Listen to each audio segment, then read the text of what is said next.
Bonjour, est-ce que vous avez envie de tout savoir sur votre chakra qui vous aide à digérer vos émotions?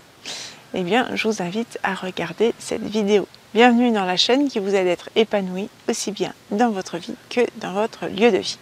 Ces derniers jours, on a vu le chakra turquoise qui se situe juste ici au niveau du thymus. Et aujourd'hui, on va voir un autre chakra intermédiaire qu'on appelle le chakra pomme, qui se situe au niveau de l'estomac et qui va nous aider à digérer nos émotions. Donc c'est pour ça que les deux sont complémentaires, parce que le chakra turquoise va nous permettre de capter en fait les émotions et le chakra pomme, lui, va nous aider à digérer toutes nos émotions et les émotions des autres. Donc il est hyper important de pouvoir avoir un chakra pomme qui est bien équilibré avec notre chakra turquoise. Et donc souvent c'est un chakra qui est un petit peu en sous-régime, donc je vais vous indiquer dans ces vidéos comment vous pouvez avoir un chakra pomme optimal. Donc ce chakra pomme est lié à l'élément eau. Il a une couleur verte comme les pommes Granny Smith et il se situe au niveau de notre estomac.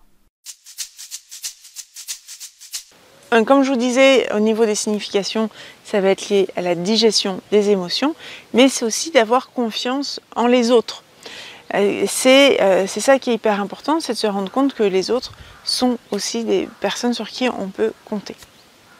Donc, quand on a un chakra pomme en excès, qu'est-ce que ça va faire? Ça veut dire qu'on ne va pas réussir à avoir confiance dans les autres et on va avoir tendance à être soupolé. On va avoir des excès d'humeur, etc. On ne va pas du tout être stable au niveau émotionnel.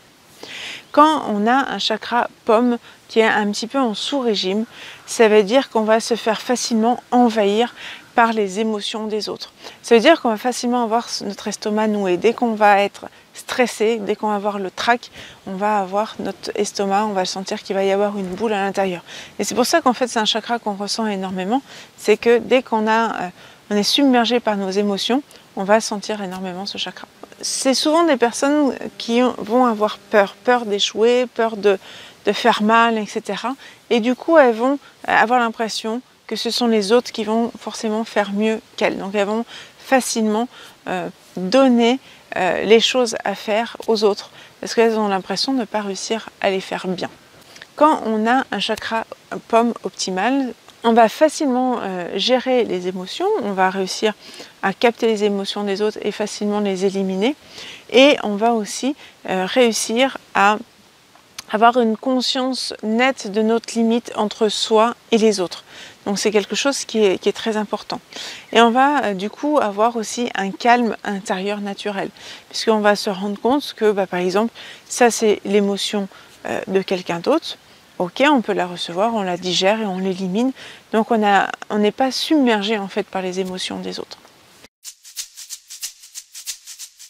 Alors, comment on peut activer ce chakra pomme? Surtout pour les personnes qui sont thérapeutes, je vous invite vraiment à le faire régulièrement parce que souvent quand on parle avec des personnes, on reçoit en fait tout un tas d'informations et on peut du coup avoir ce chakra pomme qui est vite saturé. Donc, une façon simple d'activer notre chakra pomme, ça va être de masser ici, là au niveau de la base du pouce. On va masser comme ça. Ça permet d'activer ce chakra pomme juste là. Et voilà, demain, on va voir ensemble au niveau de la lithothérapie et l'aromathérapie comment on peut réussir à booster aussi ce chakra pomme. Et donc du coup, je vous dis à bientôt et n'hésitez pas à aller cliquer là sur la petite cloche pour ne rien louper des prochaines vidéos. Je vous dis à très bientôt.